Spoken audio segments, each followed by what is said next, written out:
미국 등 세계의 의학계는 난치병 치료에서 현대 의학의 한계를 인정하고 동양 전통 의학의 치료 방식을 보안의학으로 적극 수용하고 있다. 그러나 전 세계에 진출한 동양의학은 중국의 전통의학, 즉 중의학뿐이다. 세계 속에서 한국의 한의학의 존재감은 아예 없다.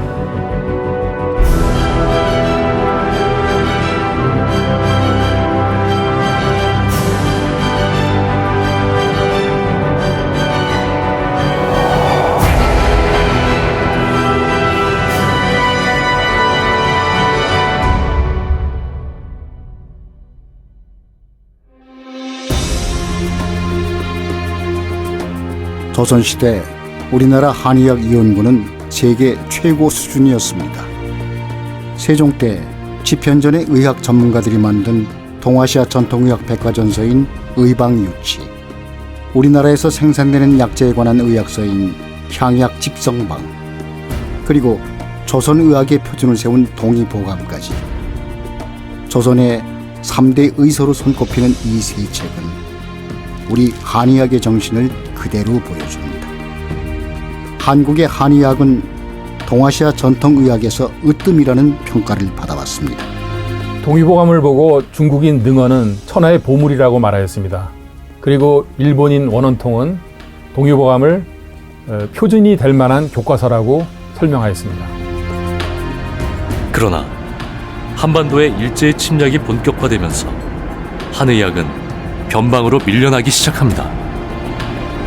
1905년 일제는 통감부를 설치하면서 본격적으로 한의학을 없애기 위해 몰입합니다. 당시 한 신문 기사를 보면은 일본인 고문관 의사가 국립의료기관인 광재원에서 한의사들을 예고도 없이 몰아내고 맙니다. 일제는 민족 정신을 말살하기 위해 한민족의 어리기 뜬 한의학을 탄압한 것입니다. 그러나 한의사들은 일제에 대항한 독립활동으로 의술의 의미를 실현하였습니다. 일제의 한의학 주기기는 한의사의 지위까지 격화시킵니다. 바로 의생제도입니다.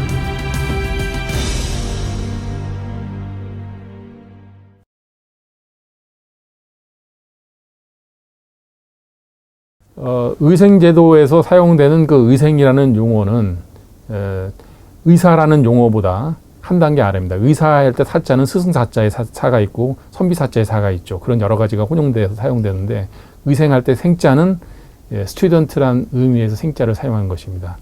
그렇기 때문에 그 용어 자체는 어차피 의사, 원래 의사라는 용어는 일제가 들어오기 전까지는 한의사를 지칭하는 용어였죠. 이것이 이제 의생이라는 단어로 격화되면서 한의학의 지위도 같이 격화되는 어떤 그런 상황이 초래되게 되는 것입니다. 한의사가 되고자 한다면 의생시험을 패스해야 되는 어떤 그러한 제도로서 변모하기 시작하게 되는데, 그래서 초창기의 이 의생제도 자체가 전통의학을 말살하는 제도라고 생각하였기 때문에 조선 후기까지 활동했던 많은 한의들이 이 제도를 거부하는 어떤 그런 운동을 하기도 합니다. 시험 내용 자체가 이제 서양의학 중심으로 시행되다 보니까 또 한의학에 또 많은 여러 가지 왜곡을 초래하는 어떤 그런 제도로서 작용된다고 볼 수가 있습니다. 보다 더 열등한 어떤 학문, 열등한 의학, 이런 식의 굴레를 씌운 것이죠. 그 제도에 의해서 만들어진 각종 한의학에 대한 차별적인 어떤 그런 상황을 극복하기 위해서 해방 후에 계속해서 노력을 하게 되는 것입니다. 당시 신문을 보면은 한약 광고는 자양강장 일색입니다. 치료의학인 한의학이 일제의 편파적인 의학 정책을 펴에 따라 보약 중심의 의학으로 왜곡되게 된 모습입니다.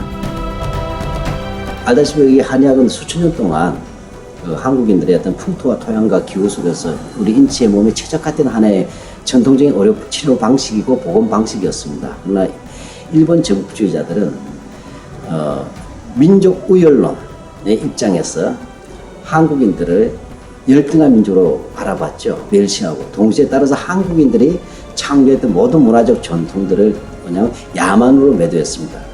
그 가운데 바로 가장 야만적 매도 당했던 것 중에 하나가 바로 우리 전통 한의학입니다. 我が朝鮮におきましては法令の制定や重要な強制上の処分は私たちを減るのだ 군대가 해산됐다. 모든 행정이 실권된 세상이다. 집회도 막는다. 결사도 못한다. 보안법을 시행한다.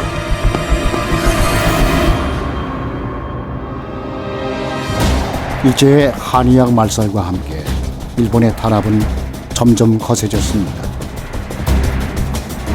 이때 호련히 독립을 위해 나선 한의사가 있었습니다. 바로 한의사 강우규입니다. 평안도에서 태어나 가난한 농가의 사남매 중 막내였던 강우규는 아버지를 따라 한의학을 공부했습니다. 함경남도 흥원에서 인수를 베풀며 재산을 모은 그는 학교를 세우고 신학문 전파와 민족의식을 고취하는 계몽운동에 앞장섰습니다. 3.1운동이 일어나자 적극적인 독립투쟁 방법을 찾던 강우규는 조선 총독 암살 계획을 세우고 폭탄을 구입해 서울역에 도착했습니다. 1919년 9월 2일 서울역 근처에서 일본 총독을 향해 수류탄을 던졌습니다. 총독 암살에는 실패했지만 독립운동에 불씨를 담긴 후 서대문 형무소에서 사형당하고 말았습니다. 내 평생 나라 위에 한 일이 없음이 부끄럽다. 자나 깨나 잊을 수 없는 것은 우리 청년들의 교육이다. 내가 죽어 청년들의 가슴에 조그만 충격이라도 줄 수 있다면 그것은 내가 소원하는 일이다. 일제의 한의학 말살 정책에도 한의학을 지키기 위한 움직임은 계속됐습니다. 1898년 대한의사총합소를 시작으로 1915년에는 전국의생대회를 열어 전선의회를 결성해 일제에 항거했습니다. 아울러 후진 양성을 위해 고종이 어이였던 장용준을 중심으로 최초의 근대적 한의과 대학인 동제의학교를 설립하기도 했습니다. 1920년대 초에는 동서의학연구회를 결성, 한의학 연구활동에도 나섰습니다. 동서의학연구회 월보를 간행하고 김영훈 선생은 폐병과 뇌염에 대하여, 신길구 선생은 민중보건과 한방약 등 학술 강연을 실시하여 일제의 편파적 보건 정책으로 야기된 한의학의 어둠을 뚫고 한 조각의 빛이 되고자 하였습니다. 동제의학교가 1904년에 만들어진 것은 큰 의미가 있다고 봅니다. 1904년이라고 하면 구한말에 해당되는 것이죠. 일제가 침략되기 전에 선지자들은 우리나라의 한의과 대학을 만들어서 후진을 양성해야 될 필요가 있다라고 생각을 했습니다. 이것은 단순한 서양의학이 들어와서 위기다라는 어떤 인식을 넘어서 바로 전통의학, 다시 말해서 우리나라의 사람들의 병을 치료하는 의학은 전통의학이 맞다라는 어떤 그러한 인식에서부터 동제의학교란 학교를 만드는 데까지 이어졌다라고 말씀드릴 수가 있습니다. 사람의 생명을 구하는 의학 본연의 숭고한 목적에 힘쓰자. 인멸하는 한의학을 다시 구하라. 동의학의 횃불이 되어라. 경희대 한의학 역사박물관에는 일제강점기를 살았던 어느 한의사의 60년 진료 기록이 고스란히 남아 있습니다. 바로 김영훈 선생의 진료 기록입니다. 1909년 종로에 보춘의원이라는 한의원을 내고 평생 한의사로 살았던 그는 고종의 후원으로 설립한 우리나라 최초의 근대적 한의과 대학인 동제의학교의 교수로 된 후 평생을 한의학 발전에 몸바쳤습니다.